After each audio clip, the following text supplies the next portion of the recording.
To Ephesians chapter number 6. We are in the A part of verse number 17. Ephesians chapter number 6, verse 17a. And take the helmet of salvation. Thank you. You may be seated. The grass withers and the flower fades, but the word of our God shall stand forever. And take the helmet of salvation. As with many of the implements that we have already looked at in Paul's imagery in this passage, the breastplate of righteousness, the girdle of truth, the shield of faith, and having your feet shod with the preparation of the gospel of peace. The helmet was virtually used by all of the armies of antiquity, and not just Roman soldiers. The helmet was of the utmost importance, made of solid metal that was beaten into the shape of the head of the soldier. Most important about the helmet was this extension. You've seen these movies of antiquity, these Roman soldiers with the helmet, the metal that came all the way around their face. It not only protected their cheeks, came across their cheeks, it was designed not only to protect their head, but to protect their face. The purpose of the helmet, of course, is obvious. It was designed to protect the head. In the armies of antiquity, Roman and Greek armies were led by cavalrymen. And the cavalrymen who led the army, they were always in the front of the army. The cavalrymen who led the charge were always armed with what was called a broadsword. A broadsword was about 4 or 5 feet in length, and it was swung by the cavalrymen with the intention of either splitting the skull of the soldier or decapitating him altogether. The broadsword had a hand basket where they could put their hand in it, and they could swing it either to split the skull or to cut off the head of the soldier altogether, because it was a double-edged sword. It was sharp on both sides. And so in swinging that broadsword, the attacking cavalrymen could either split the skull or decapitate the soldier altogether. The devil, Satan, who is our adversary, has a broadsword that he's swinging every time he attacks us. And I'm going to talk about what that broadsword is trying to do to us in just a moment. But Paul wants his readers to come to a greater awareness and a greater experience of the divine power available to us through the relationship with Christ for our struggle with demonic forces. I mentioned to us some sermons ago that we are not on a playground, we are in a battlefield. We are not fighting for entertainment. It's a life and death struggle between us and our adversary, the devil. He is thus stressing salvation and deliverance in terms of its present relevance, not so much as the certainty of our deliverance at the end of time when Christ comes again into parousia. We are going to be saved from this world eventually, but the salvation that he's talking about in this passage has to do with our present domain of salvation. We are saved in 3 tenses. We have been saved, we are saved, and we shall be saved. We have been saved, that's justification. We are being saved, that's sanctification, and we shall finally be saved, that's glorification. But the salvation that Paul is talking about now is putting on the helmet, which is salvation. Put on the helmet, which is salvation. It means to realize and to appropriate one's new identity in Christ, which gives believers power that we need for deliverance from the imperial supernatural forces of the enemy in our lives, based on our union with the resurrected and exalted Jesus Christ.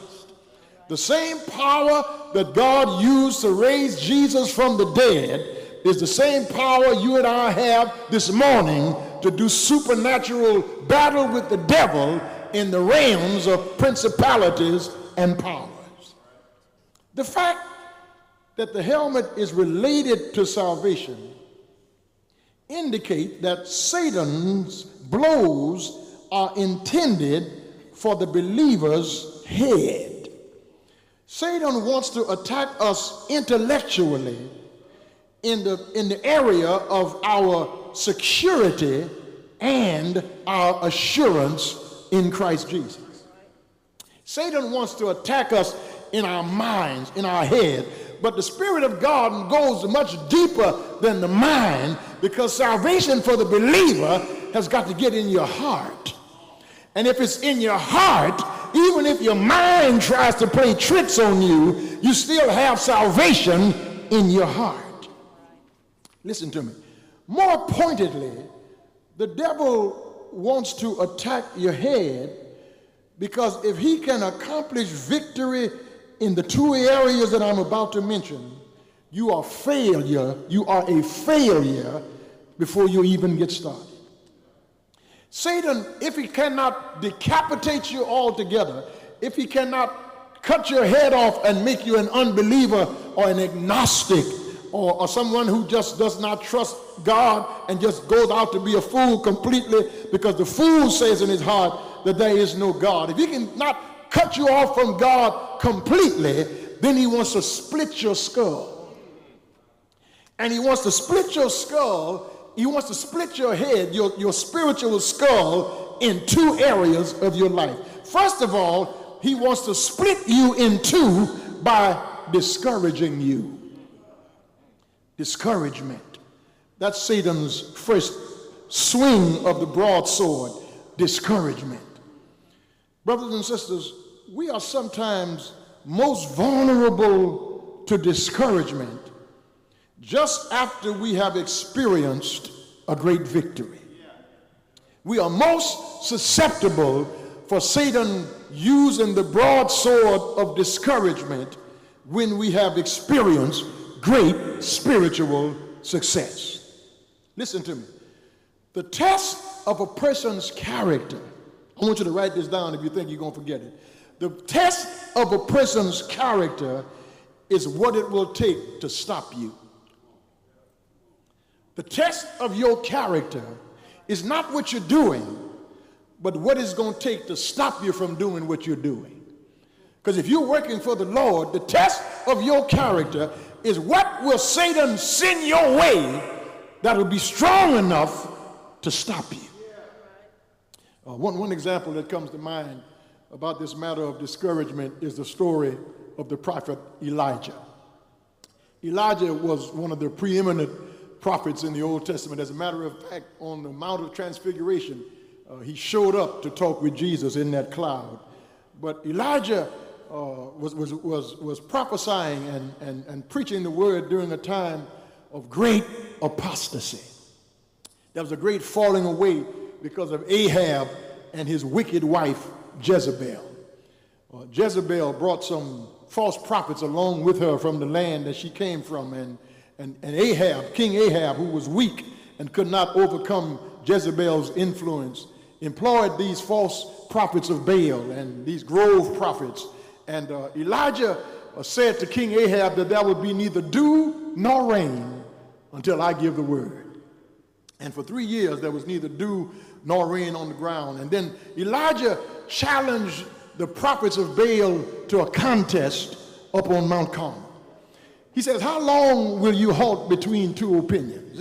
If God be God, then serve him. If Baal, then serve him. But to prove who is the real God, let's go up to Mount Carmel. And he says, let's have a contest. The God who answers by fire, that's the God we're going to serve. Elijah said, to make it fair, let's build a sacrifice and you go first.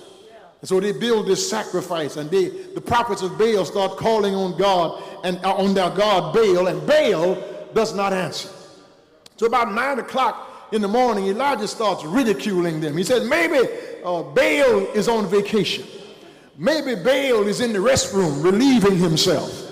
I'm going to give you a little more time to call on your God. And you keep calling, and Baal doesn't come, and he starts cutting himself with stones and bleeding all over the sacrifice, and Baal still does not answer. Elijah says, it's my turn now.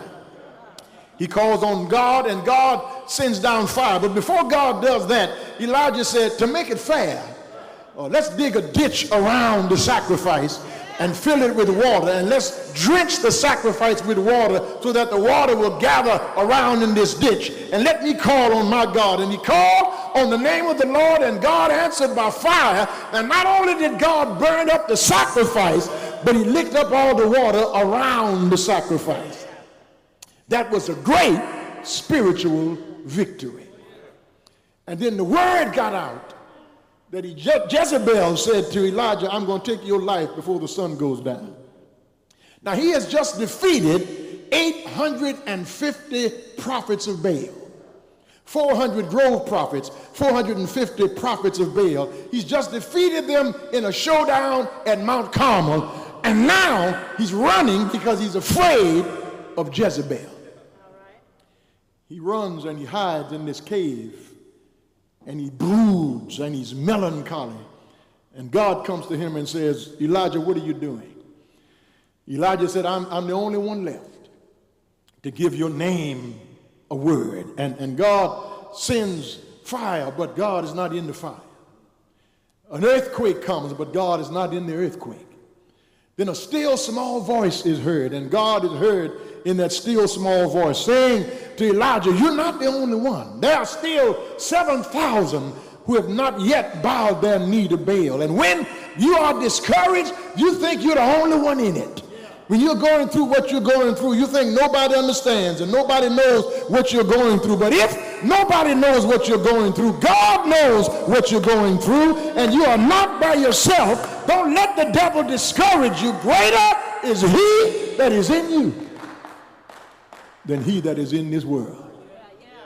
You remember Elisha had a young understudy who was hanging around with him, and there were some chariots that showed up to destroy Elisha, and Elisha didn't come out of the house. He didn't quit reading the newspaper. He told his little servants, quit worrying about that.